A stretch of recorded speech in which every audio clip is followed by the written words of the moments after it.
Hello everyone, this is Shadow News, and today I want to talk about George Galloway. For those who don't know him, he is a former member of the British Parliament, and he's a very famous anti-Israel activist, and not just anti-Israel, he's also very anti-American and anti-Western in general.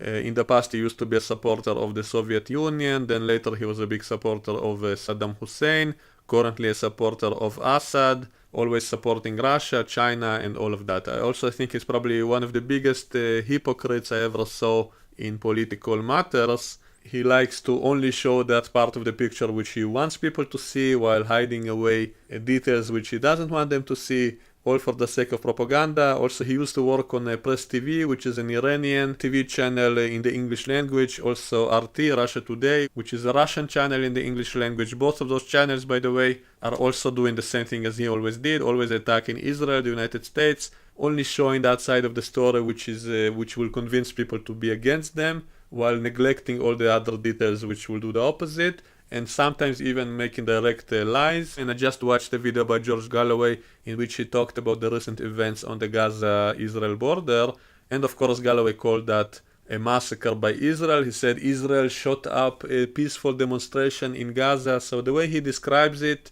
is and missing so many details that it's a total distortion of what actually happened. And I made a long video about that topic and what exactly happened and why. So I won't repeat all of that. You can watch my older video, but now I want to deal with specifically Galloway's claims in this video. And the first thing I want to point out is the fact that, as I said, he used to be a supporter of Saddam Hussein. He's currently a supporter of Assad in Syria. He also supported Hezbollah, Hamas, Iran, all those powers which are against Israel. And he defended their attacks against innocent people. He used to defend suicide bombers. He defended the rocket attacks from Gaza against Israel and from Lebanon against Israel.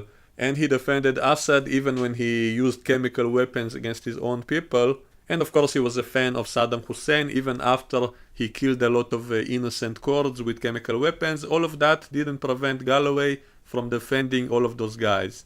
And yet he always attacks Israel whenever Israel kills anyone. Even if those that Israel kills are terrorists, he will still condemn it and call it a massacre. So I'm pointing all of this out not because I want to do an ad hominem attack against him. I am going to deal with his actual claims in this video.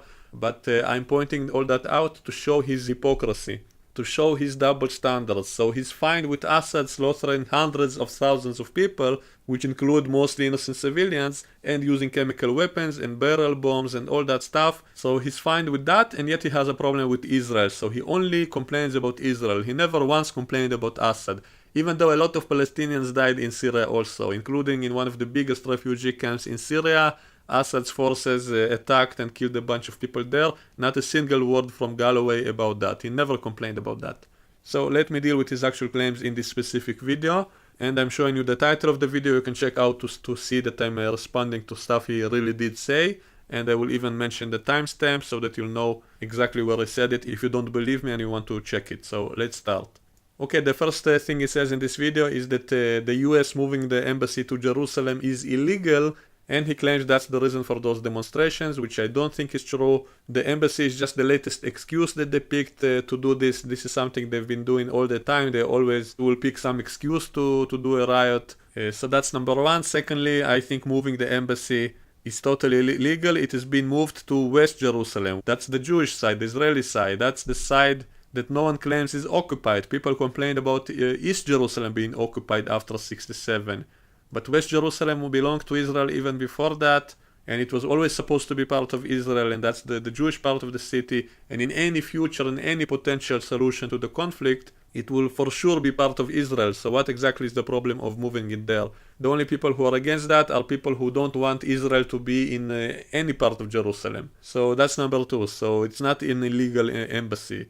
And even if there is a one-state solution, meaning Palestine and Israel uniting as one country, the embassy will still be in Jerusalem. So what exactly is the problem? So I don't understand the people who say that's illegal or wrong. And as for inciting the Palestinians, well, if not for this, they will find some other reason. And they will still do what they're doing. So that's not the main reason.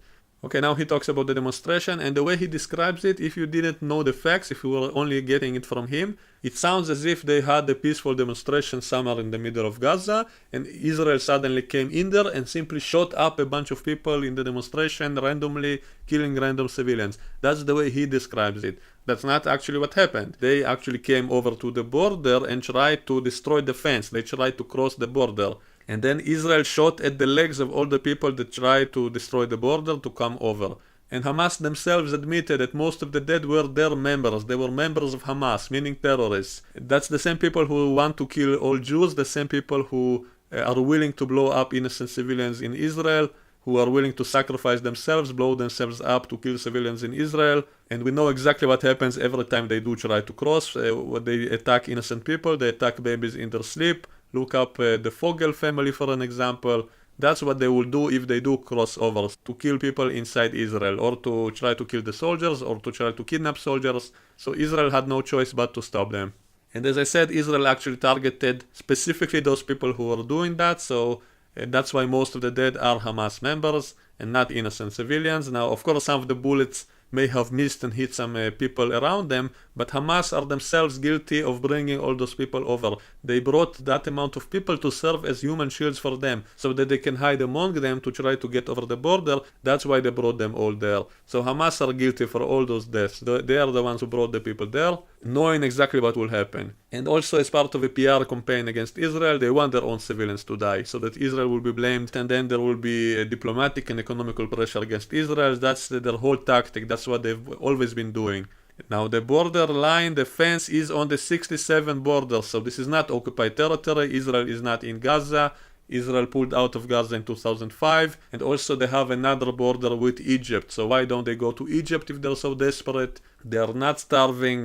They actually have one of the highest obesity rates on the planet, so they are not starving, and Israel is actually the one supplying everything to them. So that's another question you should ask yourself. Why don't they do this against the Egyptian border? Isn't Egypt as guilty as Israel for the so-called siege? So why are they only attacking Israel constantly with this excuse? So that's not the reason. The reason is the so-called right of return, meaning they view all of Israel as their land. They think all of Israel is Palestine, which of course Israel will never agree with. So obviously Israel will defend the border, and according to UN, this is the official border. So anything beyond that is officially Israeli territory that is recognized by the UN, meaning by most of humanity and by all international laws. And so they have no legitimacy to try to conquer lands beyond the 67 borders. And so this whole excuse doesn't work.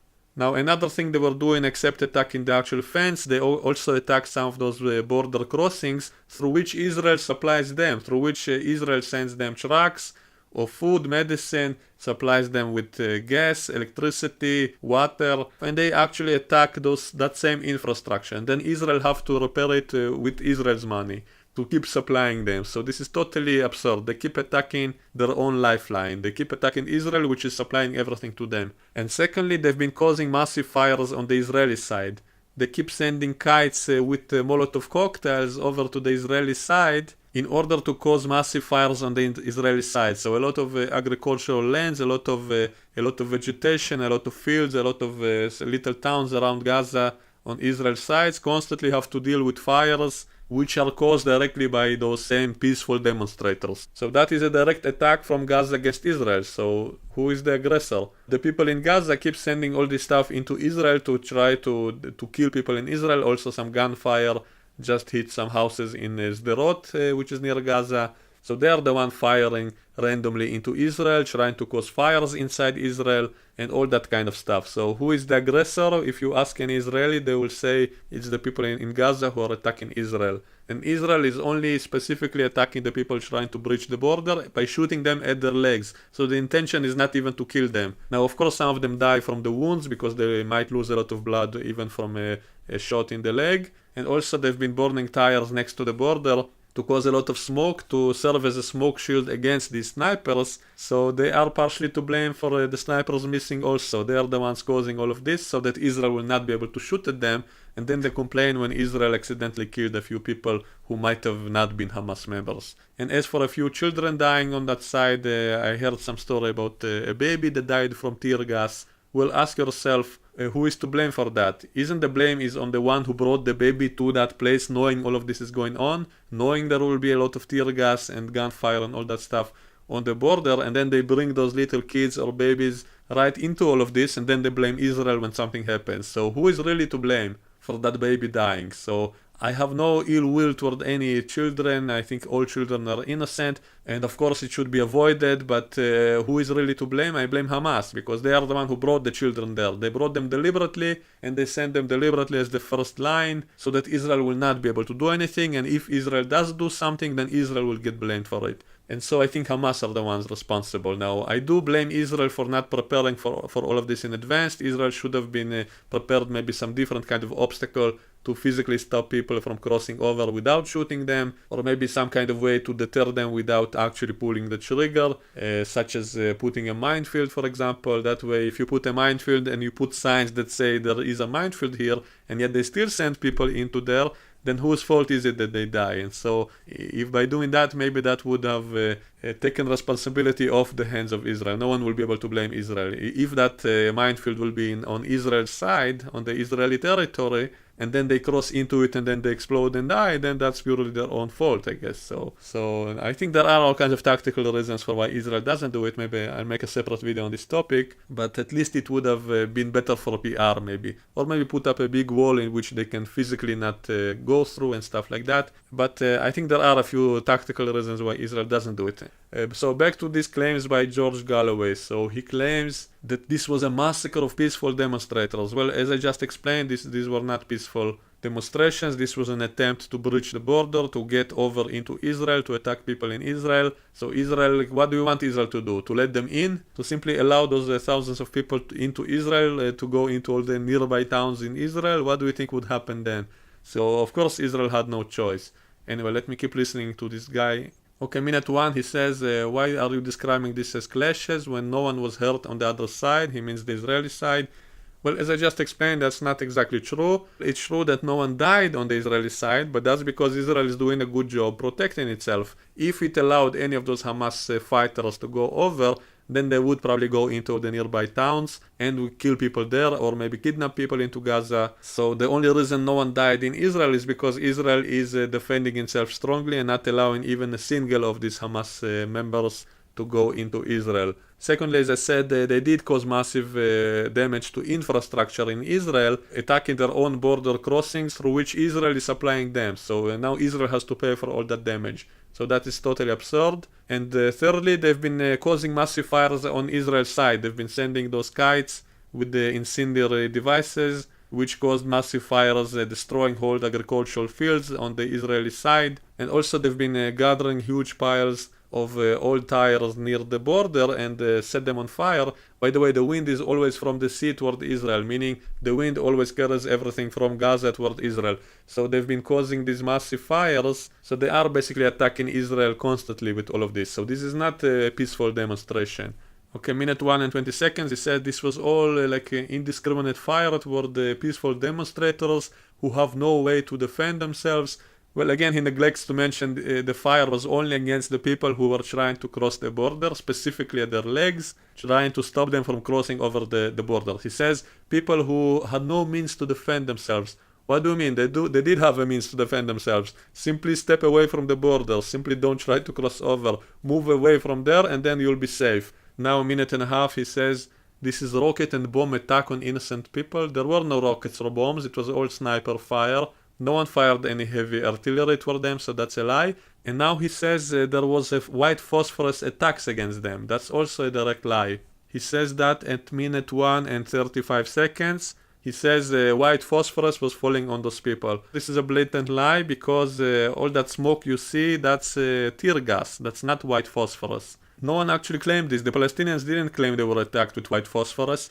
This is something that Israel was accused of in the past in one of the operations in Gaza. Israel did drop some white phosphorus, which by the way is not a chemical weapon, it's simply something that causes fog. It causes fog to make your own forces invisible, basically. So Israel did drop that in the past in some places in Gaza, and then it got blamed for it internationally, and then it stopped doing that. So Israel never since did that. In the recent operation in Gaza, it wasn't used, and it definitely wasn't used here against those people. It was only tear gas which was used. So Galloway, I don't know if he's deliberately lying here or simply confusing everything. Maybe he looks at all these pictures of this white smoke and calls it white phosphorus, but it's simply tear gas.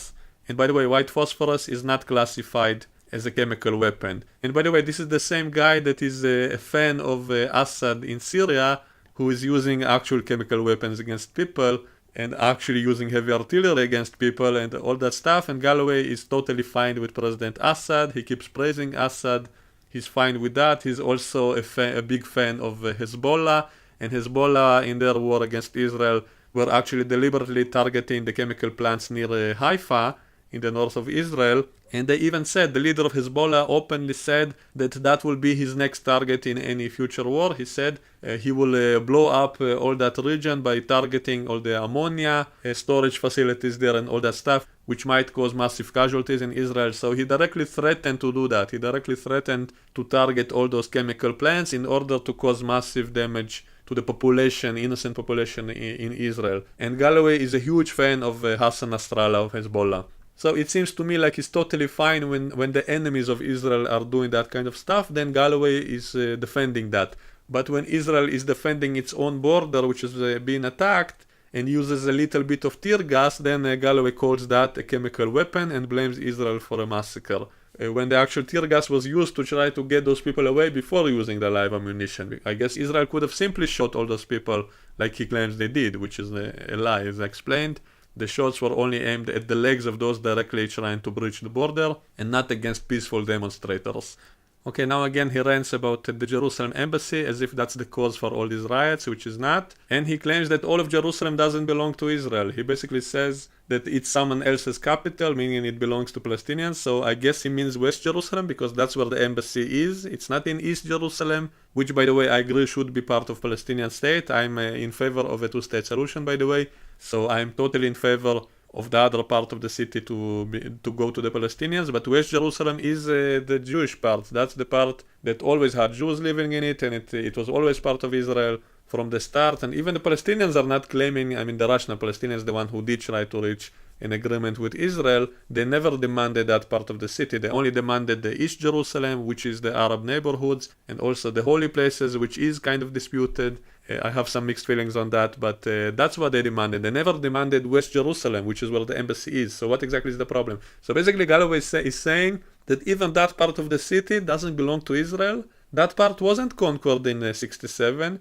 That part was always supposed to be part of Israel, even under the original partition plan. So that part was always going to the Jewish side. So claiming that Israel doesn't own that part either, that's just total BS. I don't see how any rational person can do that. I mean, any future solution will have that as part of Israel no matter what. So what exactly is the big deal? The only people who have a problem with that are people who don't want Israel to exist at all in any borders. They want all of Israel to be gone, which is the radical Palestinians, such as Hamas and their supporters, and people like George Galloway, who openly said in the past that's exactly what he's for. He's not in favor of the two-state solution. He thinks there should only be Palestine. So he's for the complete destruction of Israel.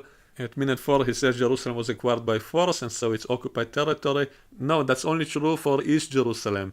West Jerusalem was always meant to be part of Israel, even under the original partition plan in 47. So that's a direct lie by Galloway. And now he says Israel has no right to do that under the Oslo Accords. Well, the Oslo Accords talked again about the occupied territories of the post-67 borders, but we are talking about West Jerusalem, which was pre-67 borders. So it had no mention in the Oslo Accords. So this is another blatant lie. And also the Palestinians cancelled the Oslo Accords. They do not follow the Oslo Accords. They've breached it multiple times. So trying to use that against Israel is really pathetic. So that's basically all he said in this video. So he blamed the move of the embassy for these riots, which I don't think was the cause. They would have found some other excuse. And also I don't think what happened in Gaza is a massacre. Hamas themselves admitted that most of the dead were their own members who tried to cross over into Israel, and we know why they tried to do that. So that was a self-defense by Israel.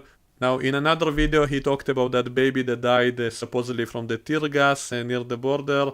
which was used to try to minimize the casualties. Tear gas was used to try to drive the people away without shooting them. So that's the reason for the tear gas. And now he's blaming the tear gas for killing babies. Well, the one who brought the baby is the guilty one. And also he says, do you understand the symbolism of it? Something like that Israel gassed the baby. So that is a very nasty comparison. I guess he compares to the Holocaust, and he basically blames Israel for being like Nazis, which I think is a totally inappropriate comparison, because the Nazis deliberately and knowingly gassed people to death deliberately, meaning they took a baby, they took a family, put it into a gas chamber and gassed that family knowingly. So that was a deliberate murder of totally innocent people whose only crime was their ethnicity. So that was the crime there. And yet in this case, we are dealing with a horde of people trying to run over a legitimate border on the 67 lines, trying to get over to the other side to kill people, and they bring babies with them, knowing there's a lot of tear gas and clashes there. They bring a baby there deliberately. They didn't have to bring the baby there. They brought it, and then he died from the tear gas. How in the hell can you compare that to the deliberate murder by Nazis of innocent people who didn't do anything, people that they rounded up and then gassed deliberately with a gas that is meant to kill? Tear gas is not meant to kill, it's meant to deter a crowd of people so that they will move away. So how can you even make that comparison? This is a totally inappropriate, totally nasty attack, trying to blame Jews for being like new Nazis. And it's not the first time he did that, and people like him do it all the time, and I find it totally insulting. That's almost Holocaust denial, because you basically say, oh, it's the same thing as the Nazis. Your comparison is insane. That is totally inappropriate, totally factually wrong on every level. Now, of course, I'm not supporting any babies being killed, and it's a tragedy. But who is to blame for that? Why don't you blame the people who are actually responsible? Meaning all the people who actually brought the babies there and the children deliberately to try to... They want them to die. They want to blame Israel for it. That's the reason they do it. I heard even some rumor that baby was sick from something else and was about to die anyway, so they brought it there so that the baby will die supposedly from the tear gas, so that they will be able to blame Israel. But that baby actually had some kind of condition. According to what I heard, they did it deliberately. They knew the baby will die, and they wanted to use it for PR reasons. And also Hamas have been paying people to go there, and they pay everyone who gets injured or the family of the ones who die. So they basically exploit the poor people in Gaza to get them to do all of this and give them money as part of their motivation. And by the way, George Galloway himself in the past founded Hamas. He went into Gaza with cash, money, and gave it to the leaders of Hamas. He gave it to one of the ministers of Hamas. There are videos of all of this, and we know exactly what Hamas used all that money for. Instead of helping the population, they used all their money for military infrastructure, for rockets, tunnels, and for paying people like in this situation to do stuff like this. So Galloway himself is personally partly responsible for all of this. He directly funded Hamas, and he now tries to deny it. In one video of him I saw, some woman he was interviewing actually accused him of this, and then he denies it and says, I was never a supporter of Hamas. That's a direct lie, because there are multiple videos of him giving them cash money and supporting them and saying that he breaks international sanctions by giving them the money, and he doesn't care, and he gives them the money. And also there's a video of him going to some ceremony with Hamas leaders, meeting all the Hamas leaders, who even gave him a medal. And there's photos of him with Ismail Haniyeh, who is the leader of Hamas in Gaza. And as you see in those photos, he always hugs him, he always is very friendly with him. And yet whenever he's questioned about that, he claims he's not a supporter of Hamas. So this is just laughable. This is a blatant lie. He directly gave them money, which he now denies, of course, but there is proof of it. So I hold him personally responsible for this. This is not just some guy talking about all of this. This is a guy who directly supported the Hamas terrorists monetarily with money. Instead of giving it to the actual people, he chose to give it directly to Hamas themselves. So this guy is one of the biggest hypocrites I ever saw, because he supports people like Assad in Syria, who did actually kill a lot of people with actual chemical weapons. He killed hundreds of thousands of people. And yet Galloway is totally fine with him. He's a big fan of him. And yet he has a problem with Israel, which is just defending its own internationally recognized border on the 67 lines. So this guy is a total hypocrite in my opinion. Okay, I just found that other video. It's an interview he did of Laura Loomer. So this woman is kind of unknowledgeable. But you know what's funny? I kind of noticed that Galloway only ever debates people like that. He seems to kind of pick and choose who he wants to debate with, and I think he's deliberately picking people who he knows are not really knowledgeable. That's kind of a pattern with him. I kind of noticed he never debates with people who actually know what they're talking about. He never actually debated with people from Israel. I think he even said that he refuses to debate with Israelis. I think one time he went on a debate and then the other guy said that he's an Israeli, and then Galloway abandoned the debate, he ran away, and he said he doesn't debate with Israelis. Only a peace treaty can provide a framework for enduring peace and security. I'm sorry, Mr. Galloway? You said we. Are you an Israeli? I am, yes. I don't debate with Israelis. I've been misled. Sorry. Racism. I don't recognize Israel, and I don't debate with Israelis. I'm a human being. So I think he's doing that deliberately because he's afraid of debating someone who actually knows all the details, all the facts, and he only agrees to debate people who he knows are unknowledgeable or racist, and so that way he can easily expose them and win the debate.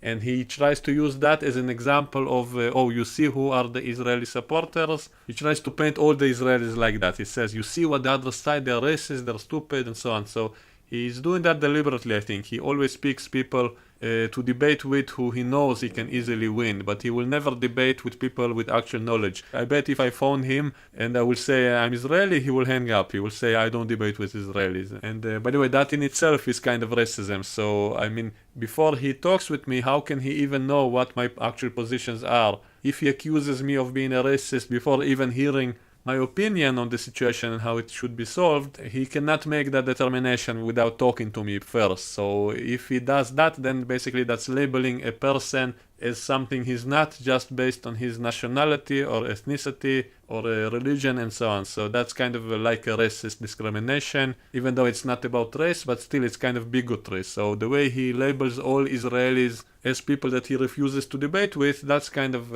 biased discrimination by itself. So he's just as bad as some of those people he attacks. So this Laura woman, of course, did say a lot of stupid things, but she was correct on a few points. For example, pointing out the fact that Galloway himself gave money to Hamas directly. He directly funded Hamas, which is a terror organization. So she was right on that point, and Galloway denied that, which makes him a total blatant liar, because there is countless evidence of him doing exactly what she said he did, and he denied it. So he is directly a liar. So I think Galloway knew that Laura is not the brightest person, not the most knowledgeable person, and that's why he wanted to debate with her. She made a lot of stupid mistakes in this interview. She seems to conflate Arab with Muslim, and she seems to think that Gaza is still inside of Israel, which is not true. That was the case until 2005. From 67 till 2005, Israel did control Gaza.